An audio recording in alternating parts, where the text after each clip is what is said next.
Welcome to Chatsunami.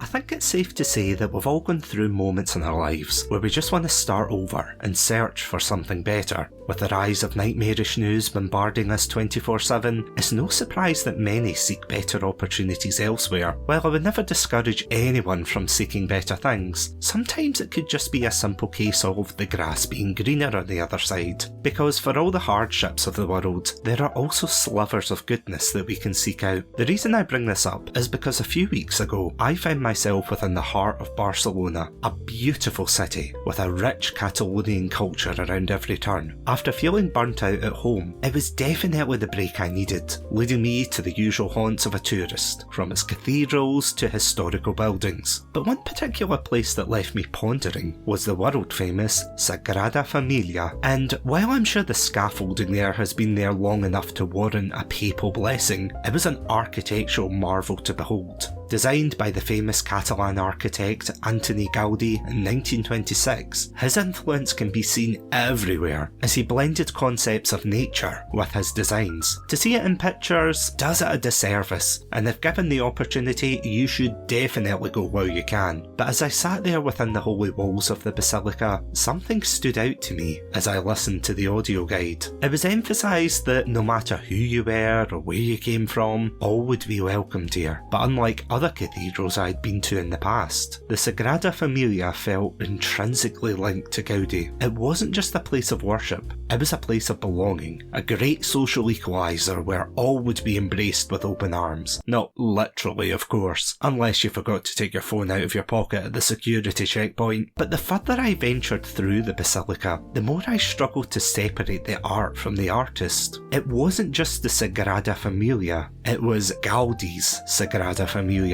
Now, I'm not saying this accolade isn't without its merit. After all, the man spent over 40 years of his life dedicated to the project, which is something I could only aspire to, even with the podcast. But of course, today we aren't here to discuss my holiday, at least I hope not anyway. Since August has been dedicated to Bioshock month, I decided to take the recommendations of some friends to check out the book Rapture by John Shirley, and after reading the prequel to quite frankly one of the greatest games of all time, and tempting fate by reading it on a plane, I wasn't sure what to expect, but thankfully I was pleasantly surprised at the depth Shirley gave to the world of the games, and it lingered in the back of my mind during my travels. Published in 2011, a whole 4 years after the debut of the first game, the book follows the rise of gaming's most iconic underwater city and the ambitions of its creator, Andrew Ryan. Told through a variety of perspectives from Ryan's friends and foes, we start to understand the man behind the legend, as well as his spiral towards insanity. But as I mentioned before, I couldn't help but think back to what I'd witnessed in the Sagrada Familia. Of course, there were no statues of Gaudí looming over me as I wandered the grand halls, nor were the people in diving suits stomping around. But much like that building, nature is something intrinsically linked within the city of Rapture. Unlike Gaudí's attempts to marry nature with his man-made structure, Ryan chose instead to impose himself into nature. While Rapture was also intended to be for all, the metaphorical and literal cracks begin to form throughout the narrative, leading to Rapture becoming Ryan's Rapture, instead of the vision for the common man to forge their own destiny. Man may be entitled to the sweat of his brow, but by the end of the journey, it would be that very sweat that would oil the cogs of Ryan's city. But what went wrong with Ryan's maniacal machinations? Could his city have thrived with the right people? And how does Shirley contribute to the rich lore building of the Bioshock universe? With spoilers ahead for Rapture, let's dive into this review.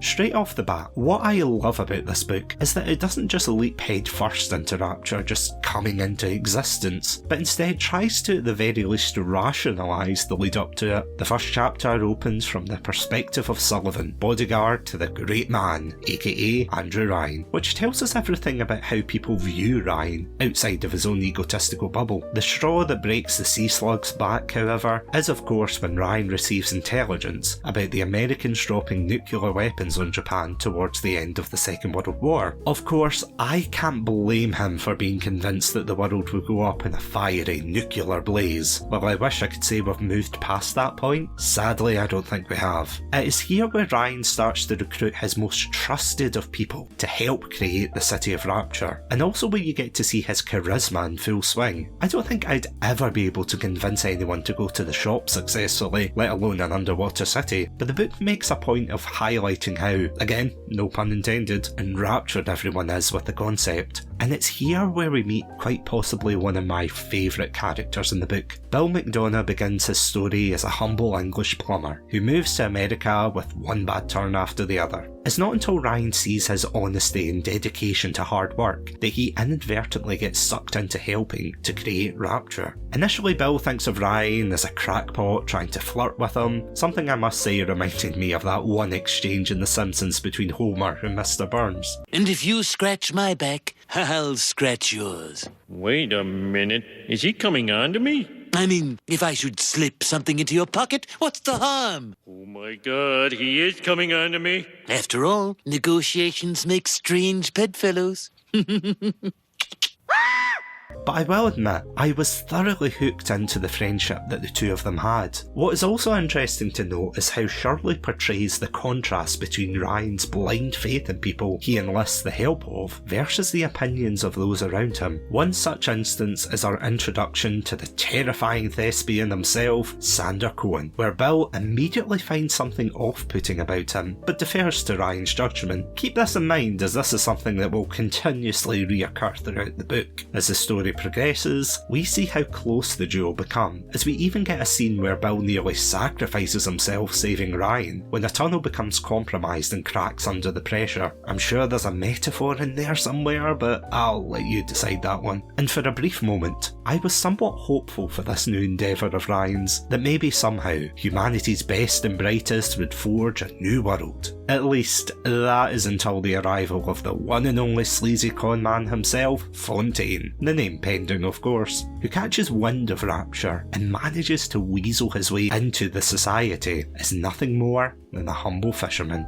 But as the city reaches its second age, we see what living in Rapture truly entails as Bill falls for Ryan's secretary Elaine, and the two of them conceive a young girl called Sophie. It's here where we see the doctrine of Ryan's supposed utopia unfurl, and demonstrate what exactly the great chain of commerce entails. No longer is man bound by the shackles of bureaucracy, nor is it micromanaged to death. Sounds like the paradise to the average aspiring entrepreneur, right? Well, not exactly. This is something I brought up in my previous reviews, but human nature is a fickle thing. We are a species that thrives on betterment and a desire to leave that as our legacy. But the problem doesn't so much stem from our intentions as much as it does our methods to get there. The concept of the greater good being one of them, of course. No matter your stance, any type of unregulated market is bound to instantly be exploited by bad faith actors. In this case, it's due to the almost cartoonishly evil Fontaine, but even his motives are interesting. I often wondered that if Fontaine didn't enter Rapture, then would it have succeeded? Well, quite frankly, no. There's a particular harrowing scene that chilled me when I read it, where a complaint is issued towards a shopkeeper who has a mountain of rubbish at his doorstep. After Ryan and Bill go down to investigate, the shopkeeper confesses that one of his competitors, who is more than happy to openly gloat about it, owns the only viable trash collection service and only charges him an obscene amount that will swiftly put him out of business. In all his supportive glory, Ryan tells the shopkeeper to essentially pull up his bootstraps and get good. As you expect, this does not go exactly the way he thought it would, as the shopkeeper pulls out a gun and shoots his rival dead,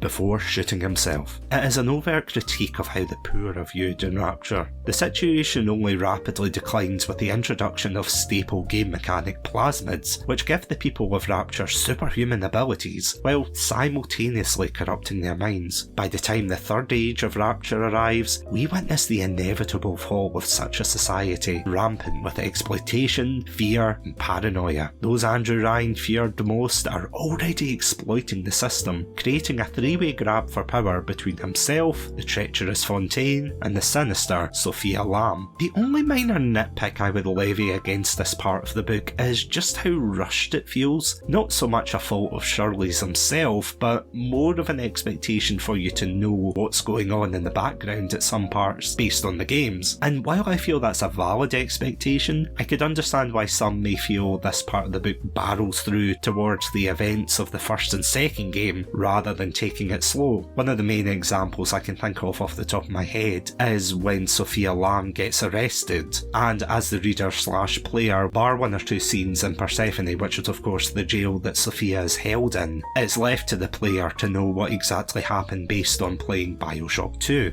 That being said, I adore how each person is characterised in this book. We get to see the interpersonal relationships between them like we've never seen in the games. From Tenenbaum and Suchong's tentative team-up to the decline of Bill McDonough and Andrew Ryan's relationship, it's written so well that you forget about the outcome that you already know is going to happen. In one world you'd hope that Ryan and Bill somehow set aside their differences and improve Rapture. In another you hope for Fontaine's downfall and Sophia's warnings to be heeded. As I've said throughout the month, on paper you can see how silly an idea such as building an underwater city could be, but Shirley's writing is done so well that you truly sympathise for someone like Andrew Ryan. You see his horrific past unfold, where as a child he watches members of his extended family get gunned down by the Bolsheviks while fleeing with his father. You see his disillusionment at having to work hard for his wealth, only for another government to take unfair cuts and seize his assets. If Ayn Rand had her hands on Andrew Ryan, he would have been hailed as a hero of objectivism, someone who stood up and carved his fortune against all odds. And yet, this is exactly